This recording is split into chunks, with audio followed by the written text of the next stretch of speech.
Assalamualaikum warahmatullahi wabarakatuh. Perkenalkan, nama saya Bella Augustin, NIM 19511244012 dari Pendidikan Teknik Boga, kelas D. Tahukah Anda, cookies yang beredar saat ini mengandung gluten dalam jumlah banyak. Hal ini akan menyebabkan penurunan kekebalan tubuh, kelelahan kronis, dan gangguan pencernaan. Banyak pakar yang menyarankan agar menghindari makanan yang mengandung gluten. Menurut jurnal Culinary Weini Simon, bahwasannya gluten yang berada di tepung kacang pinto mengandung sedikit gluten. Oleh karena itu, saya akan menjelaskan tentang aksesibilitas konsumen kue bebas gluten dengan mengandung tepung kacang pinto mentah dan berkecambah. Hal pertama yang saya akan jelaskan adalah manfaat dari kacang pinto. Manfaat yang terdapat pada kacang pinto ini memiliki protein, serat yang tinggi, rendah lemak, dan beberapa vitamin dan mineral serta indeks glikemik yang rendah. Agar meningkatkan aksesibilitas konsumen, kacang ini diproses dengan cara dimasak dan dibuat menjadi berkecambah. Hal ini bertujuan agar mampu menghasilkan tepung dengan bebas gluten yang bisa digunakan untuk membuat cookies. Yang pertama ada bahan dan metode. Agar mewujudkan tepung mengandung kacang pinto, ada beberapa metode yang harus dipersiapkan. Yang pertama ada persiapan campuran tepung dan kue, pembuatan cookies, sifat kimia dan fungsional perawatan tepung, evaluasi cookies, evaluasi sensorik, dan analisis statistik. Yang pertama ada persiapan campuran tepung dan kue, yaitu menyiapkan tepung mentah dan 1 kg kacang pinto yang digiling serta bahan-bahan lainnya yang digunakan untuk membuat cookies, seperti telur, mentega, dan sejenisnya.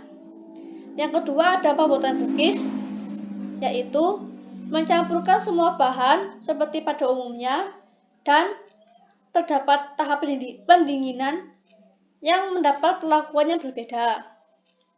Yang ketiga ada sifat kimia dan fungsional perawatan tepung.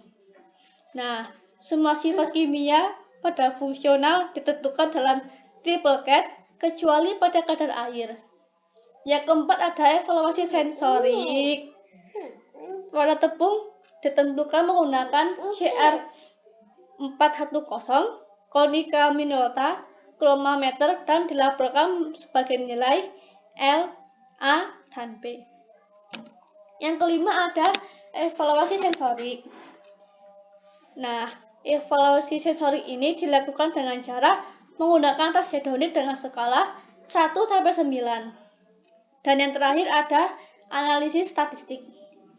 Nah, analisis statistik ini dilakukan 2 hari secara terpisah dengan memperhatikan rasio penyebaran, kekerasan dari cookies, dan nilai warna. Selanjutnya ada hasil dari diskusi. Ada 3 tahap. Yang pertama ada sifat kimia dan fungsional, yang kedua ada sifat fisik, dan yang ketiga ada evaluasi sensorik. Nah, yang pertama ini sifat kimia dan fungsional. Nah, kandungan protein pada kacang pinto setelah mengalami pemanasan dan berkecambah ternyata tidak mengalami penurunan. Dan yang kedua ada sifat fisik. Sifat fisik yang terdapat pada cookies ternyata dipengaruhi oleh kandungan protein.